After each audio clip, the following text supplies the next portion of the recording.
All right, welcome back to my channel, everyone. My name is Jen, also known as Boston Jen on Ravelry and Boston Jen 1 on Instagram, and I have a special guest with us here today. This is my niece, Riley. Hello. How are you? Good. How are you? I'm good. It's Sunday morning, and we thought we would just get together for a little crafty chat. I'm excited to see what you're up to. One of the things clearly you're up to is decorating your room because your little setup there looks fantastic. Thank you. Are there any things in the background there that you want to tell folks about? Because I know that you made some of them. I did. I made a lot of them actually here. I'll start over on this side. So Okay. This is an oil pastel tree. I made that in art class this year. This is called a homisaw. We did watercolor homisaws. Wow. So I also did that this year. You drew that whole thing. Mm-hmm. Yeah, that's beautiful. And then this is a little collage I made this year because we don't really get to see everyone in the family. So I have like a big family picture from Thanksgiving, some of me at your house, and me with you, and then me and Ayla, and then more up there. Fun. I love that. It's pretty much a Auntie Jen and Riley collage. Well, I love it, but I guess I'm biased. And then over here I have this crayon dripped painting that says RRL. I made that at Auntie Jen's. Yeah, during one of your sleepovers. Then I made this at my friend's house. It's like a rainbow kind of ombre thing with. Oh, that's cool. Is that acrylic paint? Yes. On canvas. And then up there, I don't know if you can see it, that R, Auntie Jen made. And it's really cool. Millie has one too. Yeah. Yeah, and then some friend pictures over here, and just the calendar we get every year from Auntie Jen, and some more pictures of family like Aunt Millie, Yanni, and then a family member from Illinois. Very cool. It's coming together nicely. I'm still working on putting all of my pictures back up here, so I can't show you today because I'm kind of in progress, but getting all of, like, I have art from you guys from when you've slept over and stuff I've made when you're here and things. So I started it this morning, but some of the things I couldn't use those command strips on the back for. I actually have to nail them into the wall, and I didn't want to do that while Uncle Dan was sleeping. So to be continued. So what other crafty things are you working on that you want to share with us? So I've been doing a lot. Pretty sure most of you know that I have been working on a sweater. Mm-hmm. Gotten farther than when you first saw it. I was starting to work on the, forgetting what it's called, binding? No. Mm-hmm. So it starts with ribbing at the top. It's a top-down yoke sweater.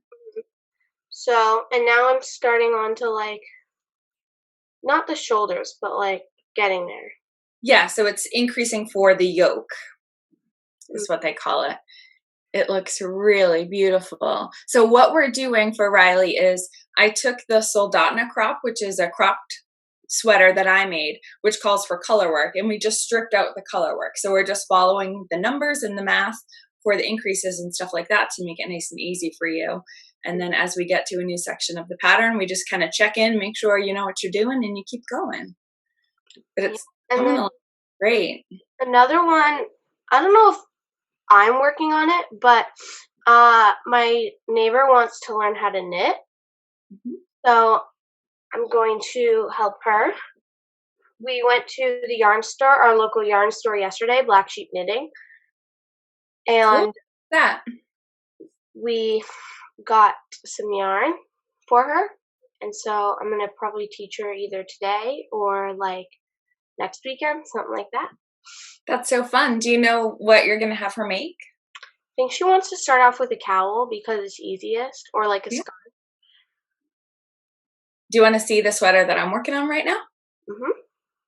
So the pattern that I'm working on is called Ursa, and it's an oversized, really thick top-down V-neck sweater. Let's see. All right. So that is the top, and so you can see the V-neck there. I think you go back and pick up and do some ribbing or something there. And then down the center in the front and the back, can you see kind of that slip stitch section there? Mm-hmm. So it's pretty cool there. And then underneath the arms, it's a similar kind of thing. It's called half brioche stitch. And it just gives it an interesting little detail. So, and then in the front, and in the back, what you'll start doing next is, so you start with kind of that single line down the center, and then it creates a triangle. You keep making it wider on the front and the back until it's like that all the way around. So that's the part that I'm doing now. And then I obviously have to go back and pick up for the sleeves.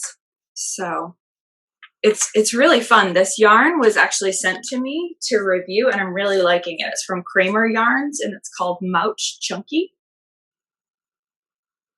And it's a singles yarn, which I don't normally like, which means, you know how most of the yarns that you use, there's several strands that are twisted together. Yeah. That's called plied. This is not plied yarn. It's just one single strand that goes through a spinning wheel like my wheel, and then they just finish it and it's done. And you can see it can be a little bit kind of twisty, but it hasn't bothered me at all. So I've been really liking it. Like that. So that's my sweater project. What else you got going on? Crafty wise, I started this a little while ago. I never really liked I don't know what you call it, single needle knitting, or the not round. So knitting with straight needles. Yeah. So a little while ago, I started just seeing what I could do. Oh, look at you go. Got that much. Cool. Are you just practicing with the straight needles? Or are you going to make something out of it, or? I think I'm just practicing. I'm almost out of yarn. I used one of my scrap pieces, kind of. Mm-hmm. So I have that much left. So I'm not really sure what I'm going to do yet. It's probably either going to be kind of a practice, or when you make those washcloths out of those cloth bands, it'll be like that, but probably not the best to I don't know. No, that's great. I mean, you could also just make a bunch of them and sew them all together into a blanket or a scarf or something else once you have all your little swatches done. That would be fun. Non-crafty wise, something that I'm doing. Mm-hmm. So my dance studio has got back to practicing and having the teams. So in the studio, you mean? We're separated. Both of my teams, my tap team and my jazz team, we have a competition coming up in February, and I'm super excited because last year we had one competition right before the pandemic. Yeah. And then we never got to compete again. And so I'm excited to get to compete and get the feeling of it, because I don't know, it's just super exciting. That's great. My dances a lot. So you've been practicing at home? Mm-hmm. Excellent. So it's jazz team and tap team? Is that what you said? Yay. What songs are you doing? Are there songs that we would know? I don't know. So if you've seen La La Land, okay, we're doing a song from that. It's called Someone in the Crowd. Okay. So right before girls all go to a party and are trying to get noticed, and they're like, tonight could be the night I get noticed to be a big Broadway actor, or something like that. Sure. So that's the jazz one. And then tap is Love It or Leave It. Okay. That song's really fast, and the dance is really fast, so that one definitely needs extra work for me. But yeah, I love it, so. Yay, I miss tap dancing so much. Auntie Chrissy wants to do another musical together once the pandemic is over. So I guess we'll see what shows are going up when that happens. It kind of worked out well for me that the shows that came up that were supposed to run in 2020, which of course all got canceled anyways, were nothing that I was really interested in. So I didn't audition for anything. And now I'm kind of glad that I didn't. Although I'm starting to think, I wonder if they'll just have to renew the whatever they call it, the rights to that show for 2021. So all the shows will be the same. I don't know, but tap dancing is a lot of fun. But it is, you're right. It's one of those things where you got to practice it, because if you get off by just one step or portion of a step, it can really throw you. Speaking of like shows or musicals, so my street is definitely like artistic. We love musicals, we love plays, anything. We love putting on things. So a little while ago in October, we did The Little Mermaid. Now we're thinking in the summer we're going to do The Wizard of Oz. So we're really excited because hopefully by then things will be like better. And so we can rehearse together and we can put on the show. So that'll be exciting. That's super fun. The Little Mermaid was really, really well done and really cute. You guys did a great job. So like you actually sort of adapt and write the play yourself, right? So like it's based on a story that people know, but then, you know, you didn't do like the whole movie or the whole book.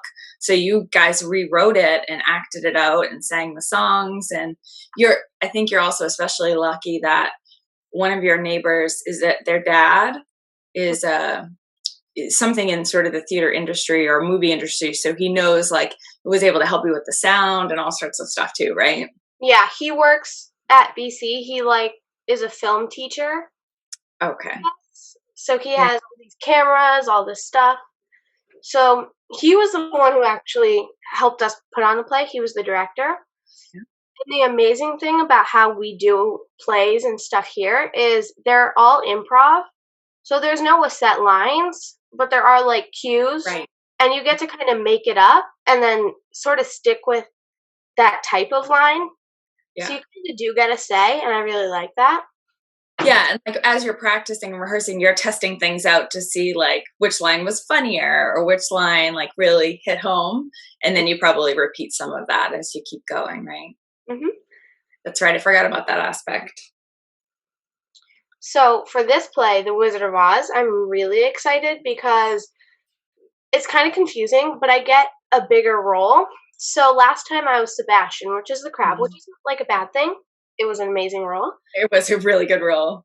This time, me and my neighbor are going to be splitting Dorothy and the Scarecrow. So she wants to be Dorothy, and so did I. So she said, I'll be Farmland. No. She said, you'll be Farmland Dorothy, and she'll be the Wizard of Oz Dorothy. Okay.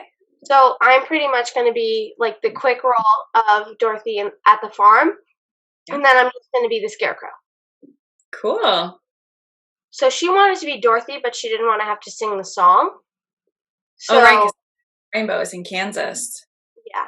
So I'm going to sing Over the Rainbow and I Wish I Had a Brain. So that'll be fun. That's like the best of both worlds. I love it.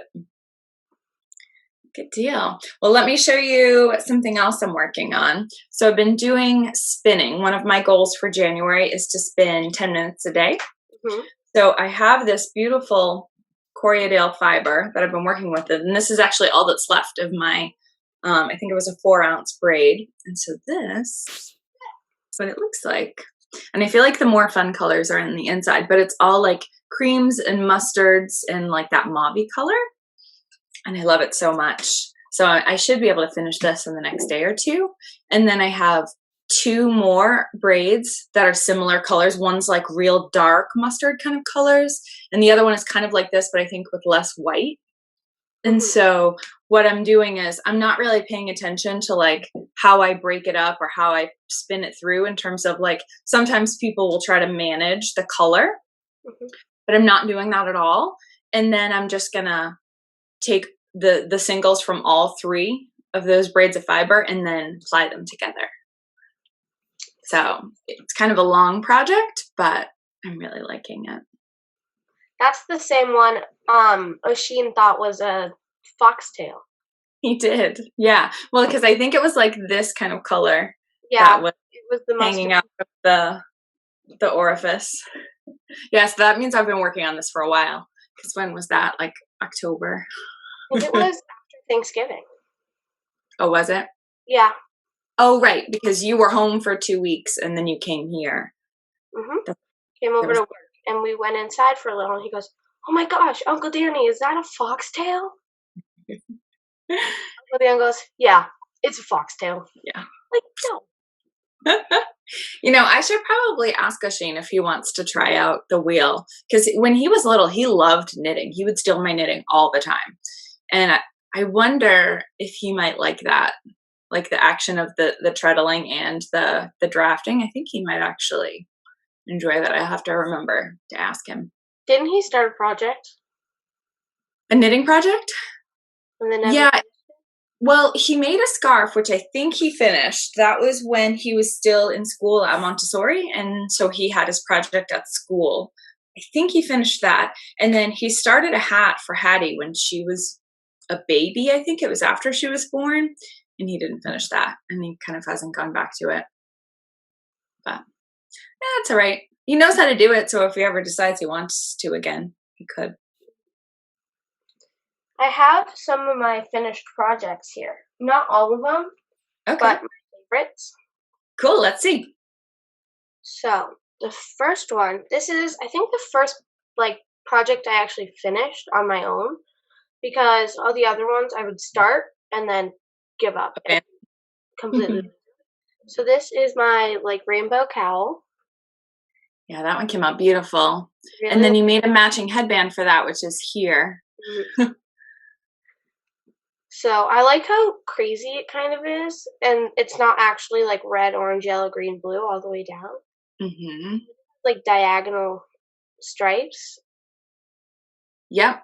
So the colors just kind of pooled that way based on how many stitches you had and what your gauge was. Does that one fit you? I think they're all way too big, because I always make them way too big. But this one probably fits better than the other one. Yeah, that looks pretty good.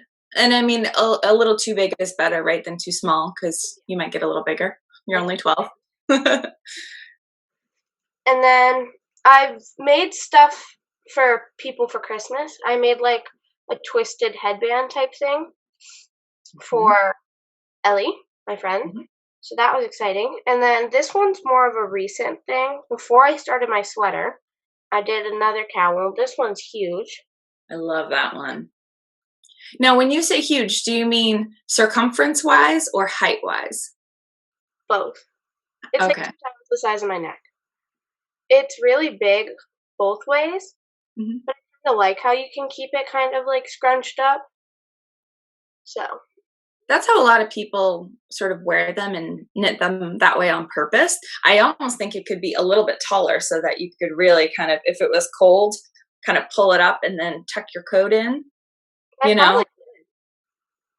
would just need to, I don't know, maybe sew this part in a little bit more, so that is a little tighter, so it wouldn't fall down.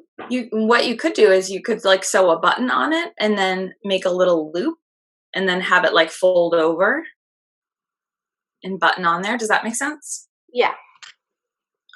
That could be cool. So yeah, that's what I finished. I think I've done more than that. I just can't remember. I think you have too. But your sweater is your main project for right now. Cool. You want to see the socks that I'm working on? Yeah. So the first one is finished. This was an Advent striping skein. So it has 25 different colors before you get back to, so see, I started here with that, the blue and the yellow. So then down here is where the next repeat starts. So all of this, they're all different colors. And it's called Christmas with the Gilmores. So it's based on the Gilmore Girls TV show. So that's why I bought this one. So that's the first one. And I'm already past the heel on the second one. So those are coming along nicely. It's really fun. The fact that there's so many colors in it makes it really interesting. And the base on, I don't remember what the yarn content is. I'm sure it's a mix of wool and nylon, but it's a real kind of sturdy wool. It's not super soft, but I like that. Very nice. I love the colors. Right? Aren't they fun? Different. And some of them are a tiny bit different, and it makes it look so cool. Yeah, like they're not like, obviously there's lots of like the burgundies and the pinks, but they're different enough that they are definitely different color, and even more so in person, I think. Yeah. Yeah, they're fun. It's good to have projects on the go. Like I'm not knitting on the train like I used to and stuff like that, but there's still time like waiting in line at the grocery store and stuff like that that I like to always have socks ready to go. That's good. I wonder if you'll be a sock knitter at some point. Maybe. I don't know. I like Yeah. the bigger projects, but I also don't because I like to be able to have it right away. Because Yeah, when I'm knitting the socks sweater, are kind of in between, right? Like, because they're smaller yarn and smaller needles, so they can take longer, even though they're physically a smaller project than a sweater. like when I'm knitting the sweater, all I can think about is what am I gonna wear with the sweater? I can't wait to wear this sweater. What are people gonna say? And it's like I'm barely like done with the shoulders. And can't this project go faster? So, but I like being able to people to be able to like see my project. And people don't really see your socks. People don't like stare at your socks, but they might like see your shirt and be like, "Wow, I like that shirt." You know? Yeah, I totally get the appeal of that. You know what I'm thinking of making soon?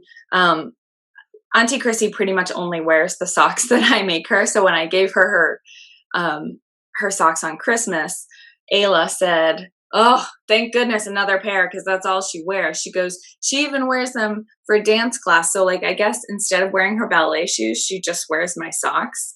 And then she has to take them off for tap because they don't fit in her shoes, right? So I was saying to her, I wonder if I made her, they call them like yoga socks. So it's like a sock, but there's no heel and there's no toe. And if I made them a little bigger, she could put her ballet slipper on her foot and then put the sock over it, and then still have like the ball of her ballet slipper sticking out and the heel of her ballet slipper sticking out. So like her foot and her ankle would be warm, but then she could still have a little bit more grippiness and they wouldn't have to go inside her shoes. So I think I'm going to play around with that because I think that might actually be pretty useful for her. That would be cool. We kind of do stuff like that for dance. We have those but built into the tights. So not socks, but we have that same like no toes or like footless. Do they call them footless tights? But they are convertible kind of over your arch. Mm-hmm. So that they stay down and they don't like ride up your leg as you're dancing and moving around. I'm trying to think. I don't think we had tights like that now that I'm thinking of it. We had convertible ones that would go over your whole foot, but then there would be a hole of elastic at the bottom of your foot. I like those. Yeah, those are handy. And then we had just footless ones where there was just an elastic around your ankle, kind of like leggings, but tights. I think they were starting to come out with those kind of ones, but they weren't really popular, but I haven't really danced in a very long time. I'm sure there's lots of cool things now. I love the convertible ones because I can't wear the ones that just go over the arch, like the footless tights, to ballet. You have to be fully, like, your tights have to go all the way. But then for jazz, I like being able to have my feet open so that I can do stuff and, like, not stick to the floor, but, like, be able to not slip away. Okay. So that I can just flip them over and flip them back. You don't wear shoes for jazz? Well, we do sometimes. Once it gets near competition time, we start to break in our shoes. But I really like to go barefoot because I feel like it's easier. I don't know how. And then for technique also, that's when we go barefoot because we don't need jazz shoes. Right. That makes sense. I can understand. I feel like you have more like control, right? Like you can really feel every bit of how your foot is hitting the ground if there's nothing in between it. When I first learned to drive, I would always wear flip-flops so I could take off my shoe, which you're not probably supposed to do. But I felt like I had more control over the gas pedal if my toes were feeling the pedal. I got over that. But I think it's the same kind of thing of like, you feel like you can really, it's kind of like doing things with gloves on sometimes. You're just like, Yeah. can't feel it. That's why I don't wear gloves in the winter. Like, I want to, but they just don't feel right because I can't, like, feel or connect with the stuff that I'm touching. Yeah. Same. I don't know if that makes sense, but that's how. I'm the same way. I wear mittens if it's really cold and I have to have something on my hands because I'm going to take my hand out of the thing anyways if I need to do something. So I might as well. It's warmer in mittens because you have body heat in there. So that's pretty much what I do. But yeah, I know that tactile thing can be important. Good deal. You want to see one more thing I'm working on? Yeah. So I made you a blanket for Christmas out of this Woolies Thick and Quick yarn. Yeah. And I really enjoyed working with it. And I've made baskets out of it. I've made other stuff over the years. So I have like random single skeins of it left over. And it's taking up like a huge amount of space because they're big balls of yarn. And I was thinking as I was making your blanket that I kind of want a blanket now because it's so soft, right? Mm-hmm. So what I started doing was I took a pattern that I really liked making last year for Joe and Vilma's baby. And it's basically like you make these strips. So you're crocheting these strips where you have these diagonal stripes. And then when you piece them together, you piece them like this. So then it makes a zigzag. Oh, wow. Does that make sense? Mm-hmm. So I did this last night in like 20 minutes because it's super bulky yarn and a really, really big hook. But this is a corner to corner style. So you're always kind of working on that diagonal. So I'll just make the strip as long as I want it. And then I'll make more of these strips and I'll sew them all together. But it'll be a great way to use up. I have like all different colors that will go nicely together. And I can just use up all these bits. And then I'll have a blanket instead of just a big bin full of yarn. That's good. Because you use it and you'll like not get rid of, but you'll move out some of your yarn and then you have room to organize more or get more yarn. So many options. Have you been using your blanket? Yeah, I have it right now. Oh, perfect. I use it. So cozy, isn't it? I love the feel of it. It's very soft. And the cool thing about that Lion Brand Woolies Thick and Quick is that you can throw it in the washer and the dryer and it doesn't shrink. It doesn't wreck it. Like I washed it and dried it before I gave it to you. So like if you spill something on it or whatever, you just throw it in the laundry and it's not a big deal. And I figured if I gave you something different, your dad would probably shrink it, right? Is he like Pepe in that regards? Kind of shrink anything if he has the opportunity. Laundry. What's that? Mom does more of the laundry, but if he was to do it, he'd probably make all the clothes this big. Yeah, I feel like I've heard him tell me stories over the years. I made Millie a baby blanket and it had some cashmere in it because I was feeling indulgent and that thing definitely shrank. That was your dad's fault. We love him anyways. All right, lady. Well, this was fun. I would love to do this again sometime if you're game. Mm-hmm. Sound good? Mm-hmm. And maybe you'll have some more done on your sweater next time we talk. Mm-hmm. That would be fun. Excellent. Maybe I'll be down to like, I don't know, the arm opening. Mm-hmm. Yeah. Sounds good. All right. Well, I think we will sign off for now. There will be links to some of the things that we talked about, at least for my Fibres projects down below. And if you enjoyed this chat, we hope that you'll share it with a friend, give it a thumbs up, and subscribe to the channel if you haven't already. We're almost at 900 subscribers right now, which I'm really excited about. So I'm hoping that we can get to 1,000 soon. What do you think? Can we do it? Definitely. You have a lot for your podcast. So I bet the more you mention it, the more they'll come on over. And if you found me on YouTube, I do have an audio podcast that I put out twice a month. It's called the Down Cellar Studio Podcast. And you can find that on Apple Podcasts or wherever you like to listen. And I talk in even more detail about all my projects, and we do knit-alongs and so many fun things. So some special features from family members. That's always fun. Sometimes. Like this. But this is better because they get to see you in person, which is fun. All right, I will talk to you soon. All right. Bye.